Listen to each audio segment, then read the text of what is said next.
Last topic I want to talk about is that transition into, let's call it, an early stage or mid stage business at the CMO level.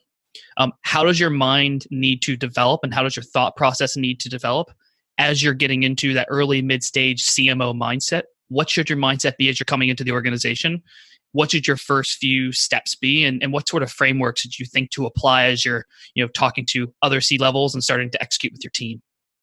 Yeah, so the when you start, I think always is you don't know what you don't know. Another stupid statement, but is spending a lot of time. I think it's step one, and I was discussing with friends in same jobs is do as many customer meeting as you can in the first 30 days. So whatever I talked about prior in the 30 days, I applied to myself as well.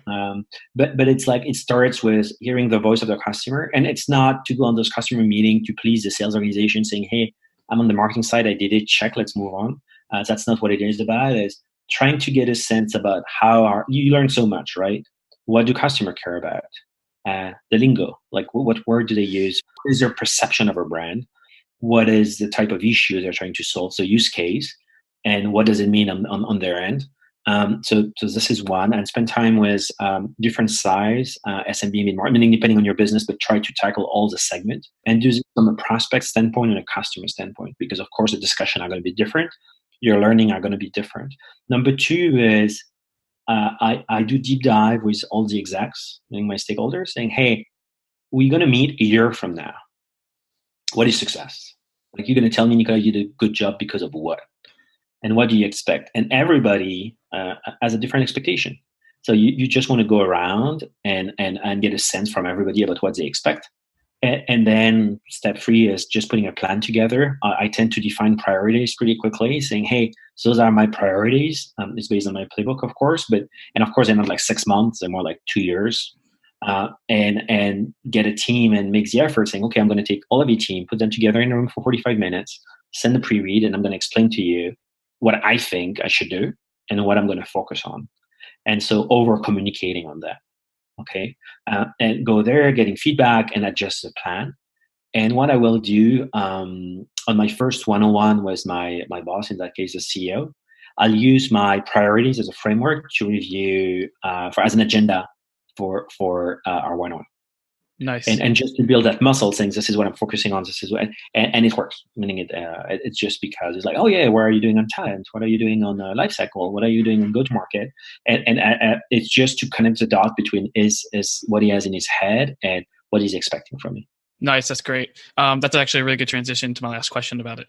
How do you get other stakeholders, whether it's whether it's up, sideways, down, maybe even board level, etc.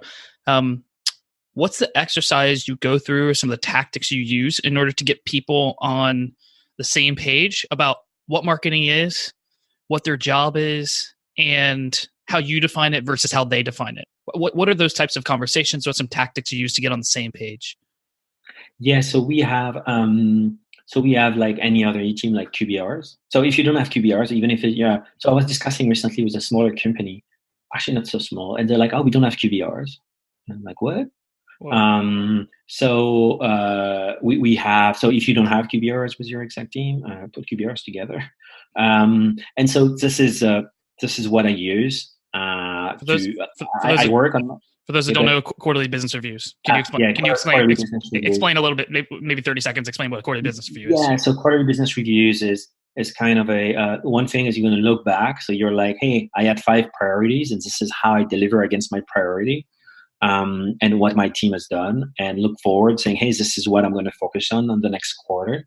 The session for the look back is more like, "Hey, this is what happened," and the look forward is, "This is what I plan to do. Is it aligned with what you guys think?" I'm super religious about those.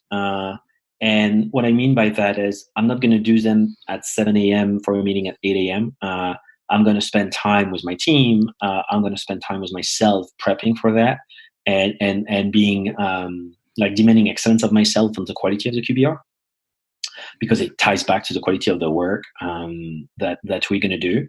And I'm going to spend time, if needed, and if there are some complex topic, I'm going to pre-wire it with my stakeholders.